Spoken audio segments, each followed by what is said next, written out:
Assalamualaikum warahmatullahi wabarakatuh. Halo teman-teman, perkenalkan nama saya Ainun Nadia dari Universitas Pancasakti Bekasi Kampus D, Prodi Manajemen. Di sini saya akan menjelaskan mata kuliah aspek hukum dalam bisnis. Oke, langsung saja. Yang pertama itu ada pengertian hukum. Pengertian hukum adalah peraturan atau adat yang secara resmi dianggap meningkat, yang dikukuhkan oleh penguasa atau pemerintah. Hukum juga dapat diartikan sebagai undang-undang, peraturan, dan sebagainya, guna mengatur pergaulan hidup masyarakat. Sifat hukum. Sifat hukum merupakan peraturan-peraturan hidup kemasyarakatan yang dapat memaksa orang supaya mentaati tata tertib dalam masyarakat, serta memberikan sanksi yang tegas atau berupa hukuman terhadap siapa yang tidak mau patuh mentaatinya. Dengan demikian, hukum itu mempunyai sifat pengatur dan memaksa. Lalu ada tujuan hukum, menciptakan tatanan masyarakat yang tertib, menciptakan keseimbangan dan ketertiban, dan dengan tercapainya ketertiban dalam masyarakat diharapkan keputusan manusia akan terlindungi. Dalam mencapai tujuannya, hukum bertugas membagi hak dan kewajiban, membagi hak dan kewajiban antar perorangan dalam masyarakat, membagi wewenang, dan mengatur memecahkan masalah hukum serta memelihara masalah hukum. Pendapat para sarjana lainnya, tujuan hukum adalah untuk kedamaian, keadilan, dan kebaikan, dan untuk kepastian hukum. Ada beberapa macam pembagian hukum yang dibedakan berdasarkan sumbernya, tempat berlakunya, bentuknya, waktu berlakunya, sifatnya, cara mempertahankannya, wujudnya, dan isinya. Yang pertama ada penggolongan hukum berdasarkan bentuknya, berdasarkan bentuk hukum tertulis dan hukum tidak tertulis. 2. Penggolongan hukum berdasarkan sumbernya. Itu ada 5 jenis hukum berdasarkan sumbernya. Yang pertama, hukum undang-undang. Yang kedua itu ada hukum traktat. Yang ketiga ada hukum kebiasaan. Yang keempat itu ada hukum jurisprudensi. Yang kelima ada hukum ilmu. Ketiga ada golongan hukum berdasarkan sifatnya. Ada 2 jenis hukum-hukum berdasarkan sifatnya, hukum yang memaksa dan hukum yang mengatur. Lalu ada 4 penggolongan hukum berdasarkan tempat. Penggolongan hukum berdasarkan tempat berlakunya ada jenis hukum berdasarkan tempat berlakunya. 1. Hukum nasional. 2. Hukum internasional. 3. Hukum asing. Lalu ada penggolongan hukum berdasarkan wujudnya. Ada 2 jenis hukum berdasarkan wujudnya, yaitu hukum objektif dan hukum subjektif. Lalu yang keenam, penggolongan hukum berdasarkan isinya ada 2 jenis, yaitu negara dan hukum sipil. 7. Penggolongan hukum berdasarkan cara mempertahankannya. Ada 2 jenis, hukum material dan hukum formal. Yang kedua ada perikatan dan perjanjian. Perikatan merupakan suatu hubungan yang timbul dari adanya peristiwa hukum yang dapat berupa perbuatan, kejadian, atau keadaan. Sedangkan perjanjian merupakan suatu perbuatan hukum yang menimbulkan suatu perikatan. Pengertian dan dasar hukum perjanjian. Pengertian dan dasar hukum perjanjian diatur dalam pasal 1313 Kitab Undang-Undang Hukum Perdata yang menyatakan bahwa suatu perjanjian adalah suatu perbuatan dengan mana satu orang atau lebih mengikat dirinya terhadap satu orang lainnya atau lebih.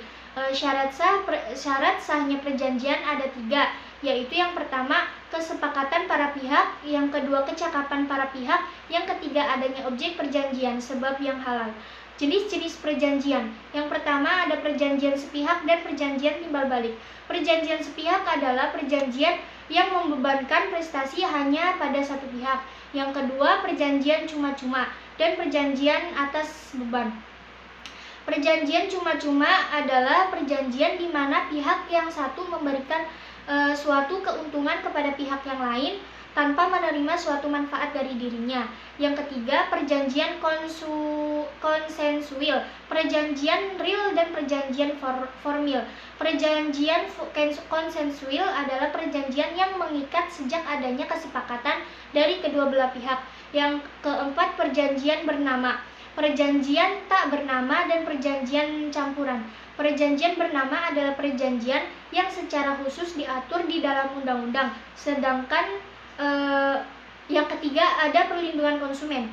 Perlindungan konsumen adalah setiap orang memakai barang atau jasa tersedia dalam masyarakat, baik kepentingan diri sendiri, keluarga, orang lain, maupun makhluk hidup lain, dan tidak untuk diperdagangkan. Jika tujuan belian produk tersebut untuk dijual belikan, maka dinamakan distributor atau pengecer. Pelaku usaha. Pelaku usaha adalah setiap orang, perseorangan atau badan usaha, baik yang berbentuk badan hukum maupun bukan badan hukum, yang didirikan dan berkedudukan atau melakukan kegiatan dalam wilayah hukum negara Republik Indonesia, baik sendiri maupun bersama-sama, melalui perjanjian penyelenggaraan kegiatan usaha dalam berbagai bidang ekonomi. Pengawas persaingan. Pengawas persaingan usaha atau KPPU adalah lembaga independen yang dibentuk untuk mengawasi pelaksanaan Undang-Undang No. 5 Tahun 1999 tentang larangan praktik monopoli dan persaingan usaha tidak sehat. KPPU bertanggung jawab pada Presiden. Yang keempat, ada hubungan bisnis. Pengertian hubungan bisnis adalah sebagai yang dilakukan karena mempunyai kepentingan dan tujuan untuk saling mencari keuntungan satu sama lain. Tujuan lain saling mempercepat proses pemasaran produknya ke masyarakat luas, dan ada pula yang melakukannya karena tidak mampu dalam berbisnis ataupun masalah permodalannya. Hubungan bisnis. 1. Pengertian hubungan bisnis dalam kegiatan bisnis sehari-hari. 2.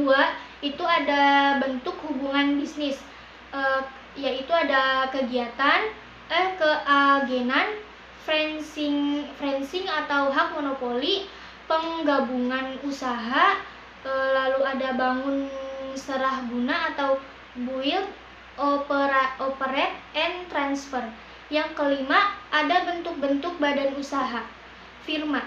Firma adalah persekutuan yang menjalankan usaha secara terus-menerus dan setiap sekutunya berhak bertindak atas nama persekutuan.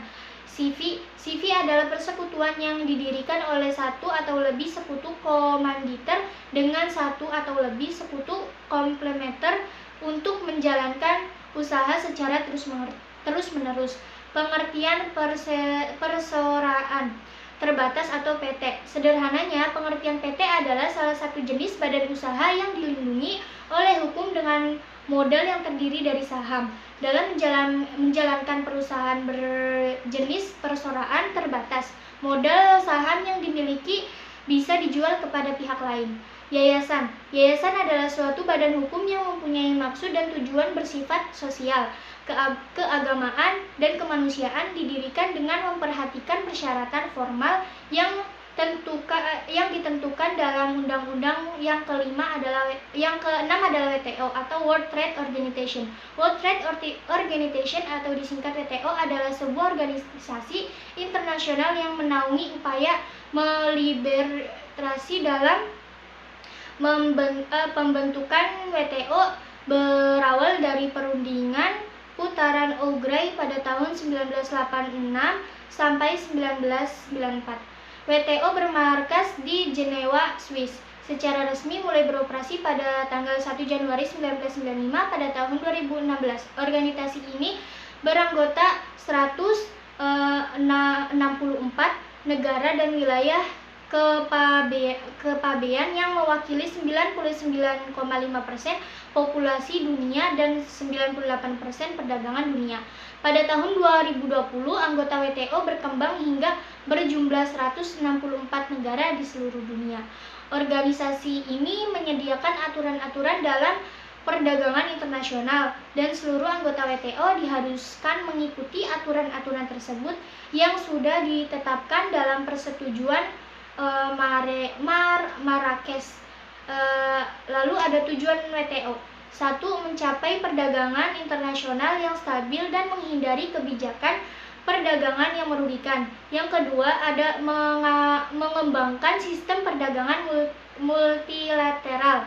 Yang ketiga, ada meningkatkan volume perdagangan di dunia, meningkatkan pemanfaatan sumber kekayaan dunia untuk meningkatkan produksi dan transaksi jual beli barang. Oke teman-teman, sekian penjelasan dari saya, kurang lebihnya mohon maaf. Wassalamualaikum warahmatullahi wabarakatuh.